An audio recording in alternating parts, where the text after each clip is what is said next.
The Arab Liberty Forum, Right. which is a unique initiative in the Arab world with a unique space for liberal champions to meet together, which is already a big thing in the region with much and with a lot of restrictions and authoritarian rules, whereby just providing the space for people from the region to come and talk about the challenges they face in promoting their work when it comes to both economic freedom and human rights is already in itself a big win for the region.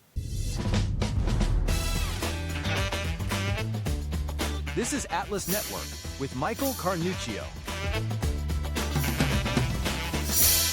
Hi, and welcome to Atlas Network with Michael Carnuccio, the podcast that goes through the worldwide freedom movement, talking with leaders and entrepreneurs that are making a difference to bring freedom to their home countries and throughout their continent. And today, we have an exciting conversation with one of the Smart Bets competitors, and that's Kathya Berrada, who is with the Arab Research Center, a Morocco-based think tank that does work throughout the Middle East and North Africa. And as I mentioned, Kathya presented on behalf of her colleagues in Atlas Smart Bets competition.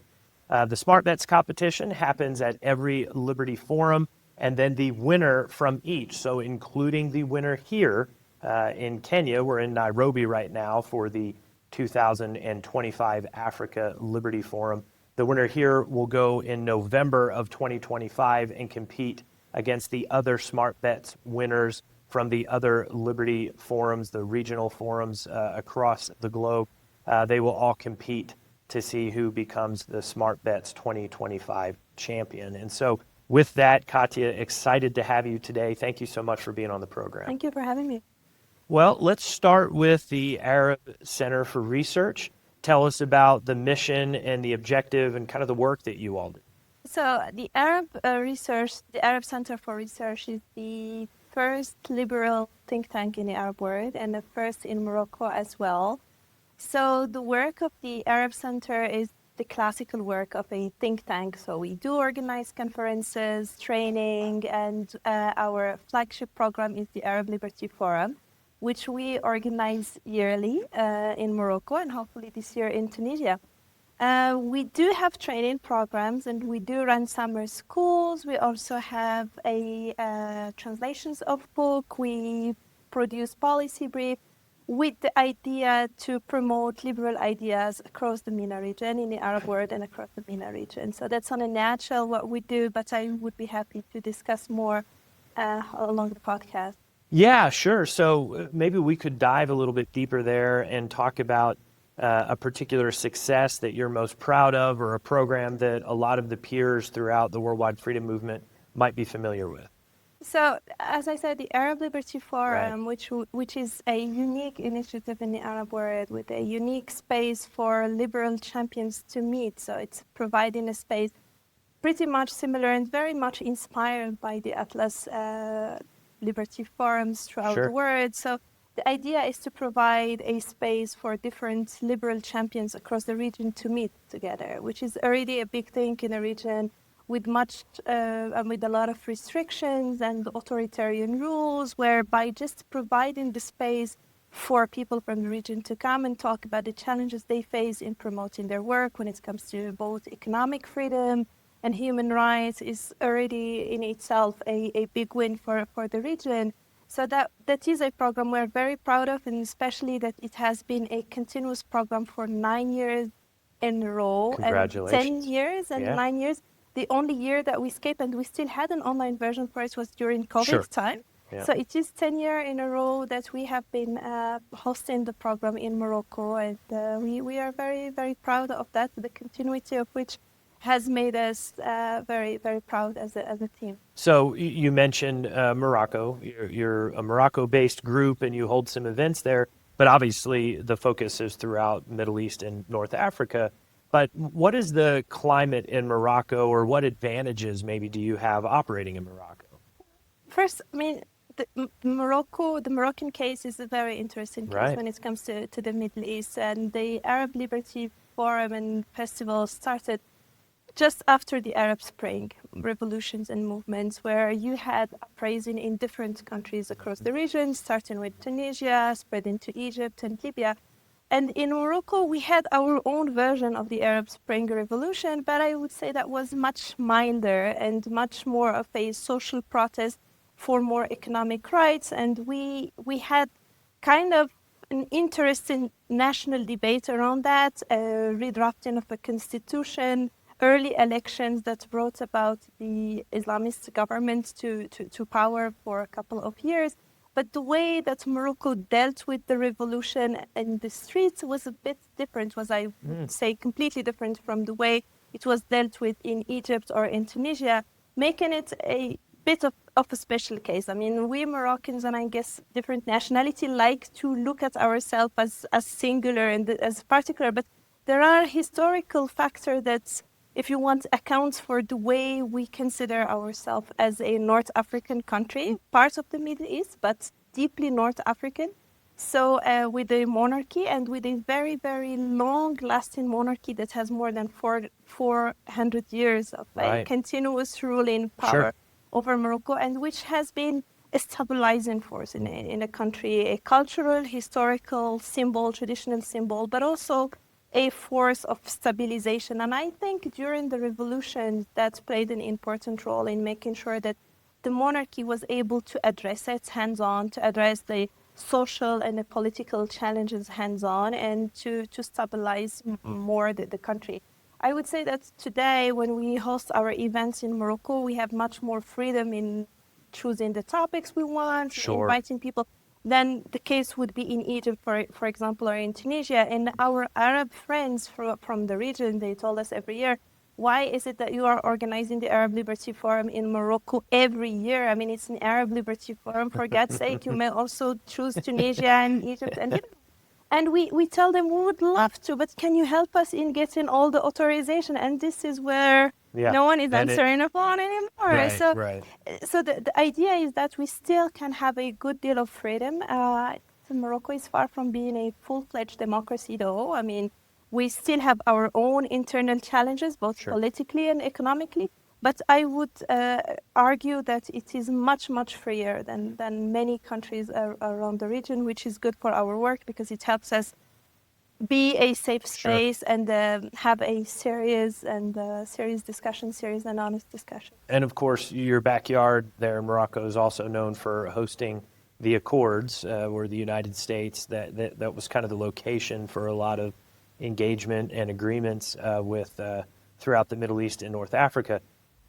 Any impact for the Arab Center for Research from that climate, or any benefit from that being in your community as well? It is a very interesting question because it's a twofold, if you want. There is if you want, the institutional environment is not very hostile against the work of the Arab Center, let's put it that way. The fact that Morocco as a country maintains a very good relationship with the US means that we can get funding from American organization without too much a hassle that would an Egyptian organization face, for example, or a Tunisian organization face. So that in that side, it's, it's practical, let's put it that way.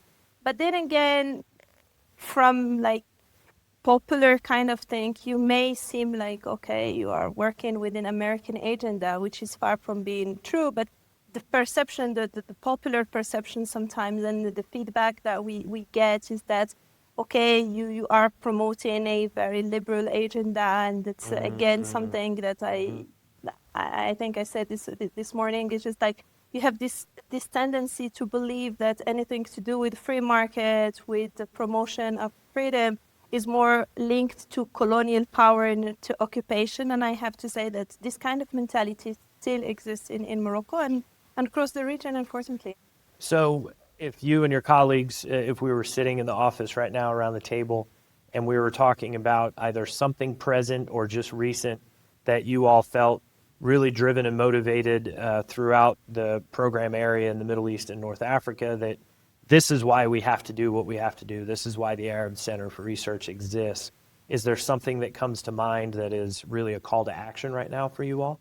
The fact that, for example, in the last Arab Liberty Forum, we had Egyptians from different walks of life that wouldn't meet even in Egypt, in their home country. They wouldn't get together, and the fact of seeing them at the end of the day enjoy a simple meal and laughters and light spirit despite their political divergence and orientation, that I feel was one of those moments that you feel like all the fatigue of preparing and it is worth it, and having people from different walk of life, and also creating the synergies. A lot of our participants in the program are now partners of Atlas, so we are happy that we can be a channel toward which such kind of meeting, such kind of encounter can happen as well. And folks, a reminder, if you'd like to learn more about the work that Kathya and her colleagues at the Arab Center for Research do, you can go to atlasnetwork.org right now, where you can find information about partner organizations throughout the worldwide freedom movement.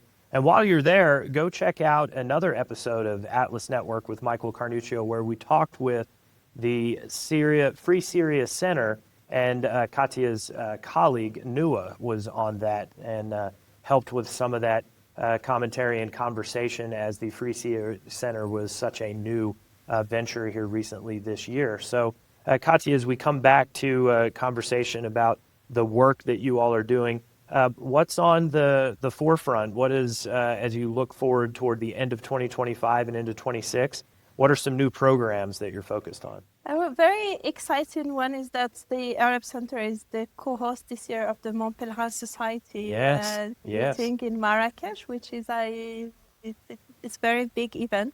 We're really happy to host such high caliber economists in the country. So that would be a lot of work, and it's still a lot of work, but sure, we are excited right. and happy that is for exciting. it. And we are also preparing our own Arab Liberty Forum for this year in November, most probably in Tunisia. We still have a discussion and debate. As I said, Morocco make it much more easier for us in terms of all the logistics and what have you. But yeah, we end up by thinking that we also should face the difficulties and try to go to Tunisia. And Tunisia is very symbolic in a sense that it was the country where the first mobilization in the Arab Spring took place. So honoring the country, and that is now going through a very hard, troubled time with the government and the president in place. But it means that maybe this is where our help is more needed in this country. So that's the two major events that are unfolding ahead. And we are also running our Averroes Policy Forum program, which is more of a high-level policy discussion. So we're having that as well. So very, very busy. Looking forward to Christmas. You're right. Yeah. It's right around the corner, I think. We'll see. It'll feel that way. Well, let's talk a little bit about your relationship experience, partnership with Atlas Network. It's been several years and a lot of programs together. You've already mentioned some of that, but what has the partnership with Atlas Network meant for you all at the Arab Center for Research? Excuse me. Loads. I mean, it has been a very, very wonderful and nice journey with Atlas, in a sense that it goes beyond the financial support. It's friendships, it's mentorship, it's meeting of like-minded people, it's feeling that you're not isolated, the fact that it provides a network of freedom champions across the world. And it's kind of, when we meet people from Latin America, from other parts of Africa, from other parts of Europe, we feel that we're less isolated in what we're doing. And at the end of the day, that the freedom battle is not just a one-off thing, and it's a journey, and that similar problems do exist across the world, and providing us with that kind of space to meet with people has been a fantastic one, and also the training opportunities for our team, and the growth opportunities, and as I said, mostly the friendship and the advices and the critiques sometimes has been a wonderful journey. Well, let's talk about one partnership and interaction I mentioned before, but the Smart Bets competition. Again, we're here in Nairobi, Kenya, at the 2025 Africa Liberty Forum, where you just presented not too long ago on behalf of the Arab Center for Research about your Smart Bets pitch. Would you share a little bit of that pitch in detail with our audience? Sure. So the Smart Bid competition for us was a kind of a new, exciting project that we had to think of as a group together at the Arab Center for Research. And we said that because this presentation will take place in Africa, we really have to embed it within the African context. So we are working within the Arab world, but we are also part of North Africa. We are also an African country, and we said that it is really a high time to think of an initiative in which part of the North Africa meets part of East Africa through a project that would be the Free Market Policy Bootcamp, a project in which we involve university students and university alumni to join a policy bootcamp in which they will be equipped with the skill needed both to understand fundamentals of free market, because that's very important, but also to have a sense of rigorous policy analysis. Sure. Because sometimes we have programs that focus on one aspect, not the other. And so we really need both. We say that if we have the young university students and alumni understand that to engage in policy reform, they should, first of all, have a good understanding of economic policies, of how to be critical of economic policies, have to have a rigorous understanding of what a good reform look like. Do we need a reform? Do we need to change the reform first? Maybe we just need to support the existing one. Maybe we just need to correct some of the mistakes made in the other one. We don't every time need to reinvent the wheel.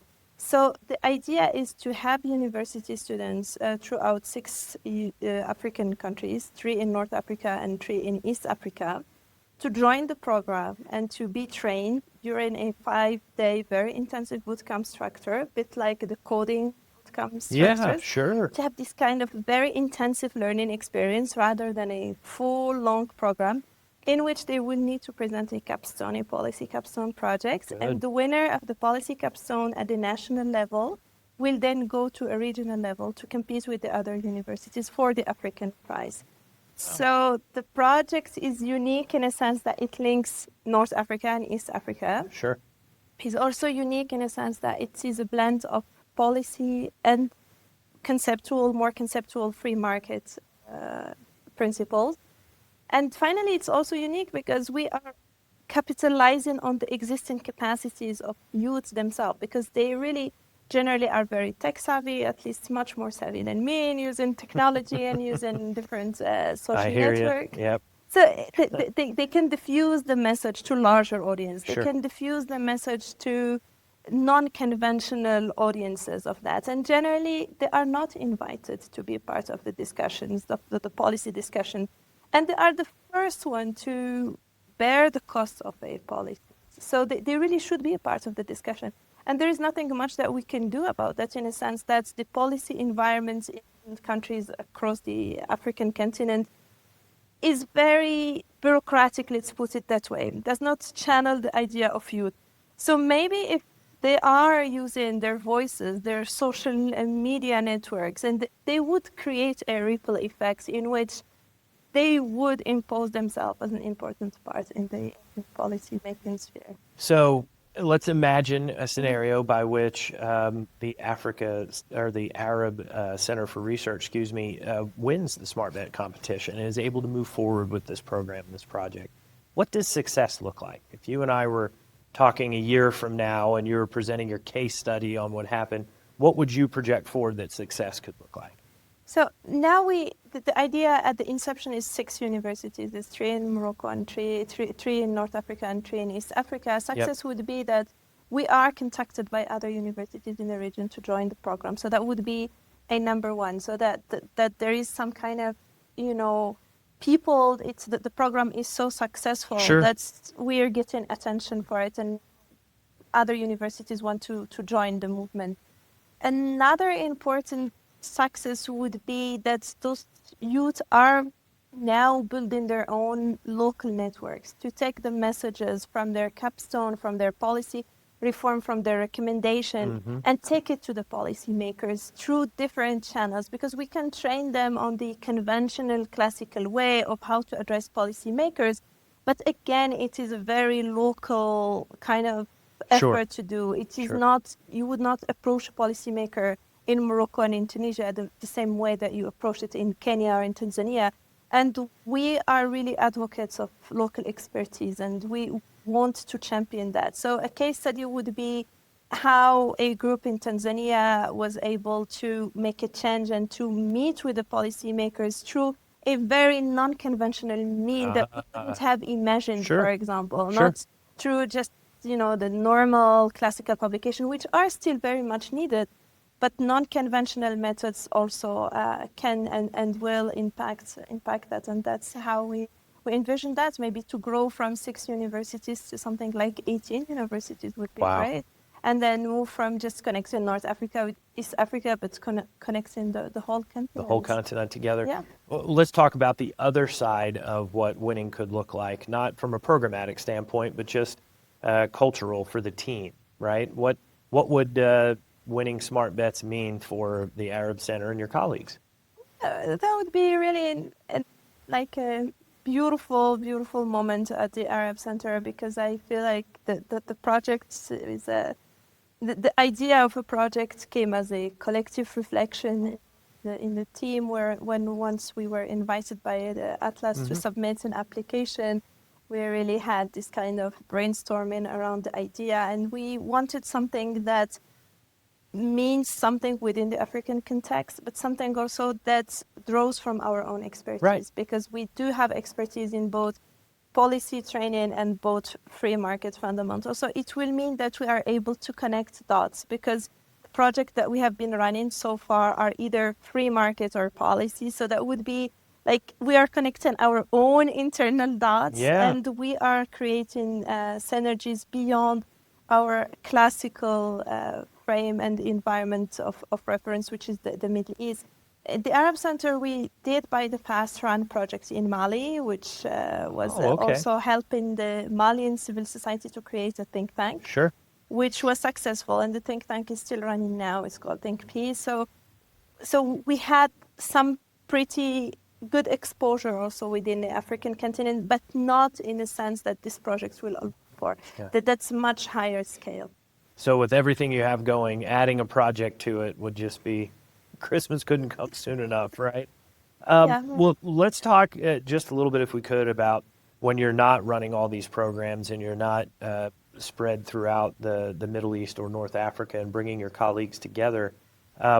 What do you do? What is it like? Are you a reader? Do you like to watch movies? How do you spend your downtime?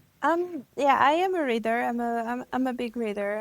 I like reading in a very different subjects. I like history, philosophy. Okay, sure. Economics as well, of course. And I like sports as well. I like running. Okay. And swimming. And Sure, swimming. Enjoying a sunny, beautiful Morocco. Yeah. Now I'm back to Morocco since 2012. So Okay. just kind of. After a long period being away, I'm so happy to be back to Morocco with the family vibe, Right. with the nice Right. weather. And I have to say that there is a good quality of life in Rabat, the city where I live. And yeah. So if we were in the city, this conversation was not happening in Nairobi, but it was happening in your backyard or around the corner. Where is somewhere that we would go eat, or what would we eat to get a true Moroccan experience? Well, the Moroccan cuisine is a very rich cuisine. It is, so right. that would be a challenge to pick one. But my favorite is the couscous. It's with all the Sure. the couscous. Absolutely. So that kind of very good representation of the Moroccan cuisine, because it has some element of more African cuisine. A couscous has been recognized as a UNESCO World Heritage of North Africa, but also part of the Sahel. So I feel it represents this diversity. It has the 7 vegetables in it with all. It's a very colorful plate. It is. And it's a very family thing. You also eat it around Okay. a round table, in a round space, Yep. and in a shared dish together. So I think that I will take you for a good couscous. I would be down for that. I'm getting hungry, even though we just had lunch. That sounds wonderful. Let me pivot back and ask just some questions about the context and the experience that you all have at the Arab Center for Research, some of the peers or partner organizations in the West may not understand some of the policy battles and some of the discussions that are happening in North Africa or in Arab countries, right? What advice would you have for understanding the struggle or the context of the modern policy environment? First, to not look at the region as a monolithic group. Right. It's very important because you have, Great point. from one thing, you have the GCC, the Gulf countries. Those are rich countries, oil producers, Right. and their economic model is completely different from countries like, let's say, middle-income countries like Morocco and Jordan. I would put Morocco, Jordan, and to some extent Tunisia on the same basket in that. So understanding that, first of all, this is not a monolithic group. And second, that the economic orientations of those countries are very divergent, have been very divergent even since the independence of those countries.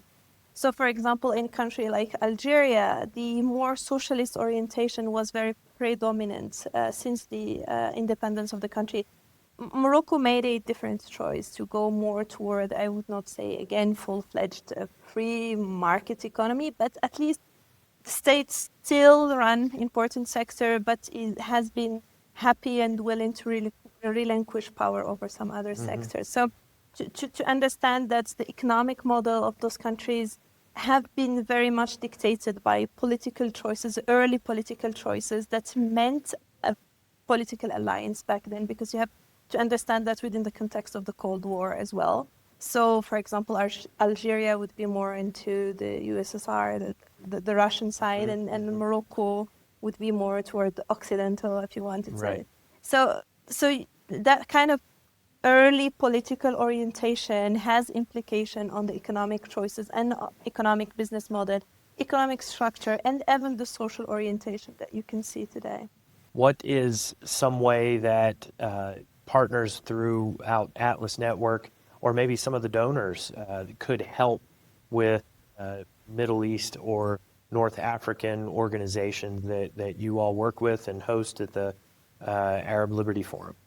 I think providing the know-how is important. Okay. I would say the financial support is always good. Let's be honest about that. Getting financial support is always good, but it does not make you grow unless you also develop the know-how and the expertise in managing the fund, in diversification of your own source of funding, and not being very dependent on one donor. And we had this experience with the recent budget cuts when it comes to different international donor, be it the USAID or the National Endowment for Democracy and what have you. And the way that it has impacted civil society organizations across the MENA region has been scary, to be honest. And we are happy at the Arab Center for Research that we had developed this understanding early on that you cannot really depend on one major donor. So even the donors themselves have to make it clear to their recipient, to their partners, that we are here helping you with the financial support, but we aim to provide more than the financial support. We want to provide for you the financial freedom to be independent even from us. And that's not just about the financial part, but it's also about the intellectual integrity and honesty. Because can't have strings attached. Exactly. Right. Exactly. Right. Well, enjoying this conversation and enjoying more learning about everything that is happening in such a diverse region like MENA is, if we project forward and say 5 years, 10 years from now, right? What do things look like for the Arab Center for Research? What projects and programs are you working on? What successes are you talking? It is very difficult to predict in a region that has been deeply involved in armed conflict and war. So a lot of our projects, we had to review them and to revise them in the light of what is happening now. And the way I see it and the way I hope for it is that we can go back to our core business, which is to work with our partners in terms of developing economic policies, in terms of economic prosperity, free market ideas. But it is very difficult now to have this conversation with the partners. We still run those kind of projects, but people, when they come, they come with a very heavy heart. They come with all the problems in the Middle East, all the conflicts in the Middle East, and that's very understandable that they would feel that economic policy reform is no longer on a top priority. Now it's mostly about survival, it's about security, it's about dealing with displaced communities and refugees in the region. They have to put it in perspective. We have ongoing wars in Yemen. Syria is pretty much stabilizing, but then again, it's problematic. Sure. Palestine, Libya. So, I mean, countries across the region are impacted and involved in armed conflicts, and that makes it very hard for us to foresee the future. Is it hard for you and your colleagues when conflict breaks out and you see that you have partners that are burdened, harmed by what's happening? Is it hard for you all to stay on mission and on plan and not lean in to try to help partners? It would not be the same for me in the United States if there was a problem in another state. I'm in Oklahoma, and if Texas, there was an issue that affected my partner, their life wouldn't be in jeopardy. There wouldn't be such physical damage that came out of, like you said, armed conflict. So it's hard for some of us to understand what position that puts you all in and the decisions that you all have to make on how to engage throughout the Middle East and North Africa. Sure. I mean, when it comes to security concerns, I would say that Morocco is pretty much safe and far from those kind of conflicts, but it's a very big emotional burden. I mean, we work with those people. We know them, and we end up developing friendship and human connection. So for me, I'm texting my friends across the region to see if they are still alive. Imagine, you get to that level where if you don't hear about them for 24 hours, you just, maybe they're gone. So it's to that extreme, So, and also, if you want, at the Arab Center for Research, our work has been more focused in terms of economic policies and political policies.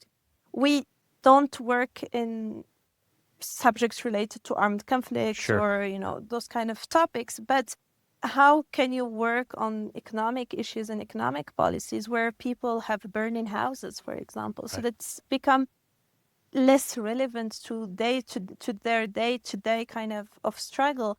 And our work needs to be relevant. We cannot just host discussions and workshops that doesn't mean anything for the person, at least during the time in which you are hosting it. And when we decided, I mean, the Arab Liberty Forum used to be called the Arab Liberty Festival, but it has been 2 years in a row that we decided to rename it, because we find that calling it a festival when war is taking place across the Arab world may not be very appropriate. So we decide to recall it forum.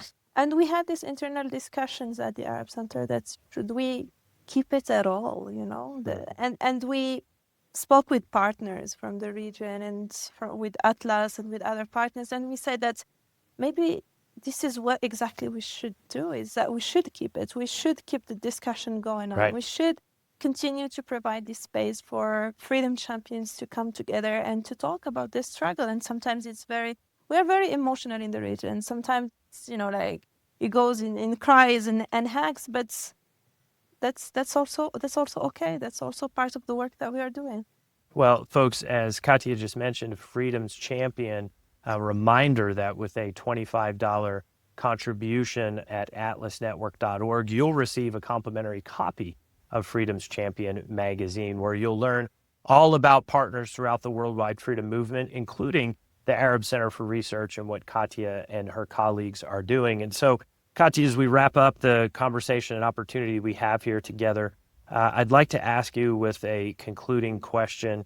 That is, when you talk about and we think about instability that is happening in the region, but we think about the work of the Arab Center for Research, what gives you hope right now? What keeps having you drive forward and continue to put on new programs and even come up with such an entrepreneurial, spirit-filled idea for Smart Pets? See, the youths and the youth are really a source of inspiration for all of us in the region, because it doesn't matter their ideological orientation. They are entrepreneurial by nature. they are redefining and reinventing the spirit and the innovation. And we can clearly see it has nothing to do with their ideological orientation. The fact that they would come up with free markets, innovative solution to their local development issues. And the way they do it is so exceptional that whenever we get them on stage and we get them to present their projects, we just tell them you are free marketeers without even you knowing that, without even you realizing good. that, Yeah. because the way they understood in a very, I would say, intuitive way that they are not waiting for a government to find solution for them. They are no longer hoping that the government will employ them with a very, some kind of basic entry salary. They are happy to reinvent their future. And to see that, so rather than the mentality of, okay, I want to get a degree and I want to stay by the door of the parliament to ask and to protest for the government to give me a job, it's kind of over. And that gives us a hope that means that free market ideas sometimes spread in ways that you don't imagine, not necessarily in the most classical way. Sometimes it's just because those are natural ideas, so they will find their way anyway. Wow. Well, Kathya, thank you so much, Thank and you. best of luck to you on the Smart Bets Thank you for having competition. me. Thank And you. folks, thanks for joining us on another episode of Atlas Network with Michael Carnuccio. I remind you to go to atlasnetwork.org, where you can become a member of the Atlas Club, like my wife and I are, where we support members of the Worldwide Freedom Movement and partner organizations throughout Atlas Network. Go to YouTube or Apple, Spotify, wherever you take your podcast, and make sure to subscribe to more episodes. And until next time, thanks for listening to Atlas Network with Michael Carnuccio.